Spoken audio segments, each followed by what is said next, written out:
So what I'll continue to unpack today is where we left off in last class. And where we left off at last class is we began to think about the role that prevention plays in developing interventions that exist in programs. And the first piece I started highlighting for us was that we rely on primary, secondary, and tertiary prevention as efforts to create interventions in programs. So we said the primary preventions are interventions for normal populations designed to prevent the future occurrences of problems. So what that means is that there are no problems that actually potentially exist, but we've derived this idea around potential future occurrences of problems just based on research, right? And so it targets just everybody. It's a universal approach that it takes on. Where we begin to look at secondary prevention, this is really an intervention for a population that may have early problems, and what we're trying to do is to delay the development of more serious problems. So what that translates into is that there's a level of quote unquote risk that has been identified within this particular population that may actually lead to early problems occurring. And so as we intervene, what we're aiming to do is to delay the development of more serious problems from occurring. The last piece of prevention that we want to highlight is tertiary prevention. And this type reduces the duration of consequences of established problems or disorders. So we know that there is an issue that's began to develop and there's a problem that's began to develop. And so the point here is, how do we make sure that we reduce the duration and just the consequences of specific sets of problems and disorders? The next piece we began to kind of hold is what are the goals specifically around prevention?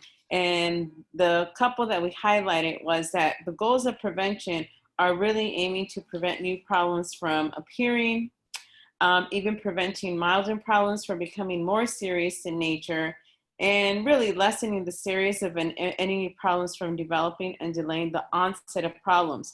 And so the ways that that happens is that if prevention is the approach that gets us there, we're intentionally creating then interventions that will specifically really aim to prevent new problems, but also prevent from milder problems becoming more serious.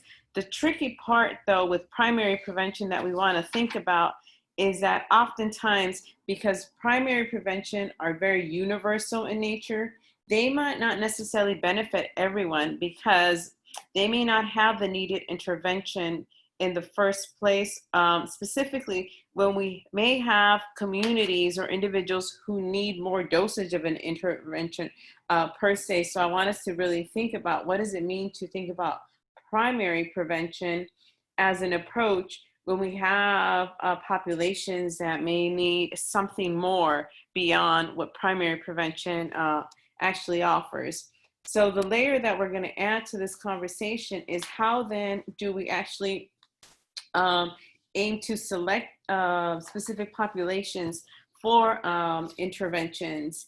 And I'm going to actually talk about three different approaches, specifically how target populations are selected for interventions. One is a selected population, a second one is a high-risk approach, and a third one is a transitional approach. So as we think about the selected population, this aligns with a universal or population-wide approach that selects everybody for interventions. And what that means is that when we think about what it means to create universally based or everybody type of interventions, it's thinking about, say, having kindergarten for all children, right? It includes all children. It does not rely on some children really receive kindergarten and other children don't receive kindergarten.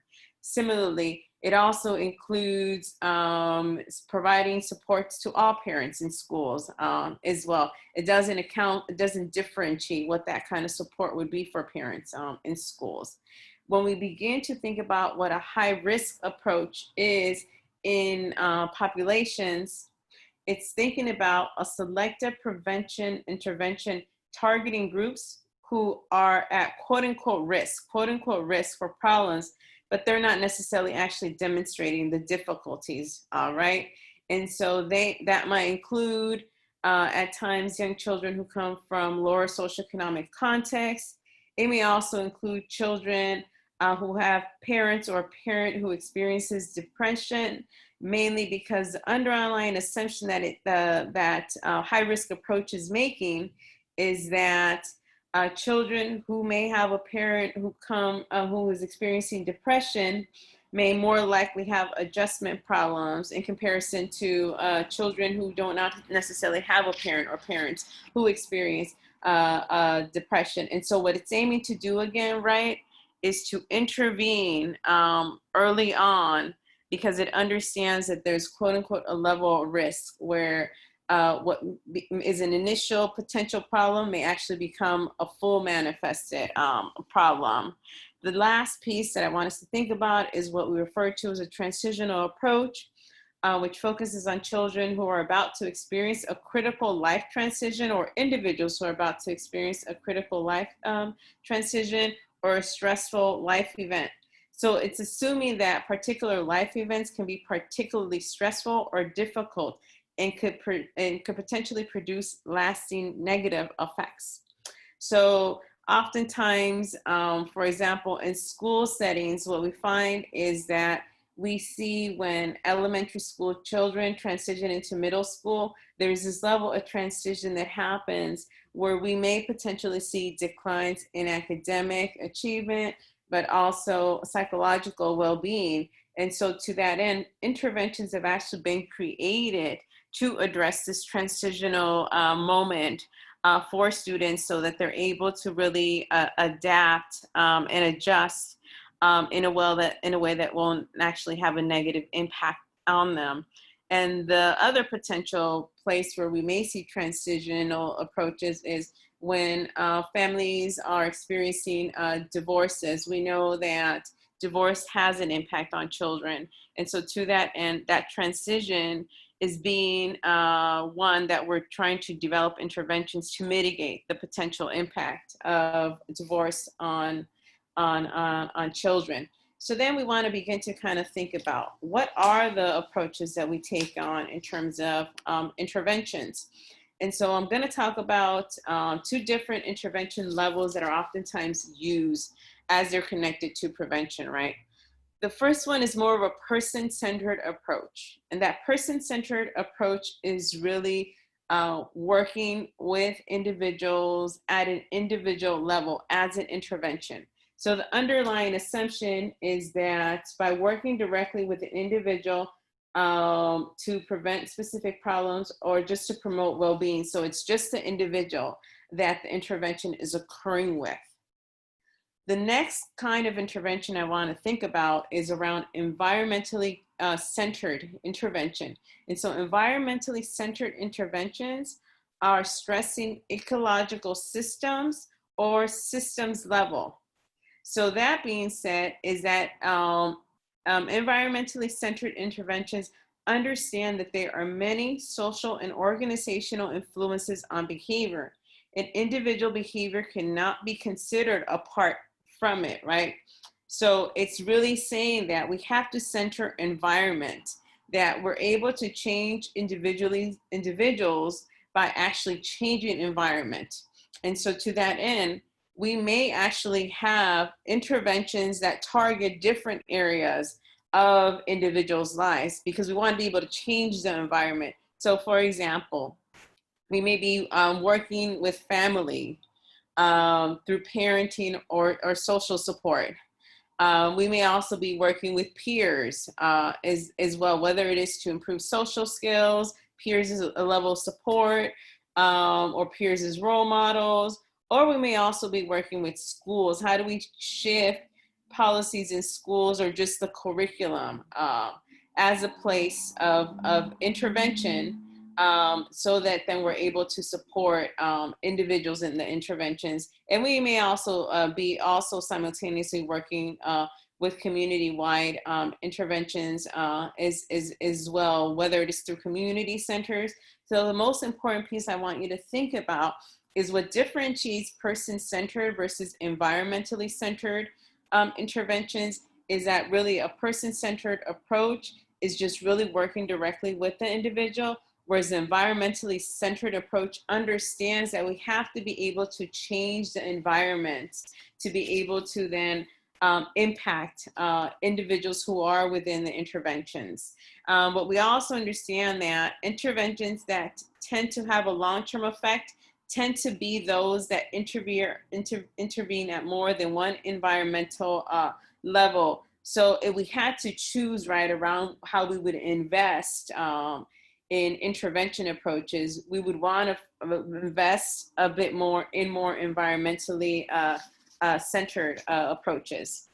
The last layer that I'm going to unpack here is having us really think about different themes that exist in prevention that allow us to then frame intervention. And so the 5 different most important themes that I'm going to focus on is really thinking about multiple casualty, risk and protection, health promotion, developmental pathways, and systematic skills training. And what I want to say here, right, is that these 5 important themes really aid us in understanding the assumptions that are being made to then create interventions that will aim to really mitigate the impact of potential negative outcomes on individuals, families, and communities as a whole. So the first one I'm going to have us think about is multiple casualty. And in multiple casualty, it is assuming that most outcomes are multiply determined, right? It is multiple factors that are leading to a specific outcome. That there is no one single agent that is contributing to a problem or negative outcomes, that there are multiple in nature, right? And so what it begins to kind of highlight, so when we think about the actual left-hand side that talks about initial, right? The initial side is really underscoring where do individuals who enter an intervention start at? And what's the potential final outcome given the experiences of an intervention, right? So individuals who might have actually, or families, communities that might have actually started potentially at more of a poor initial status, they could potentially still, in terms of their outcome, end up in a good final outcome, right? But it is dependent upon that kind of intervention, right? The quality of an intervention, what it actually aims to do, but also the intentionality around how it's going to really aim to mitigate the potential, what was a poor initial status, to create now a place where we can ultimately end up, quote unquote, with a good final outcome. And so when we kind of begin to think about children and families who exist in lower socioeconomic contexts, the underlying assumption that is being made is that children and families who exist in lower socioeconomic contexts because of lack, quote unquote, of resources, that the initial status may not necessarily be that great. But then it's underlined that through different sets of supports and intervention, that the final outcome can also potentially lead to being, quote unquote, good, right? So many programs have been created on that notion, right? So when we think about early childhood education programs, when we think about cash benefits for families, any kind of program that we're thinking about that really targets low income families who have children, the idea is that ultimately through this approach, potentially good outcomes could be generated. The next layer that we're going to add to this is really thinking about what risk and protection does as a framing, right?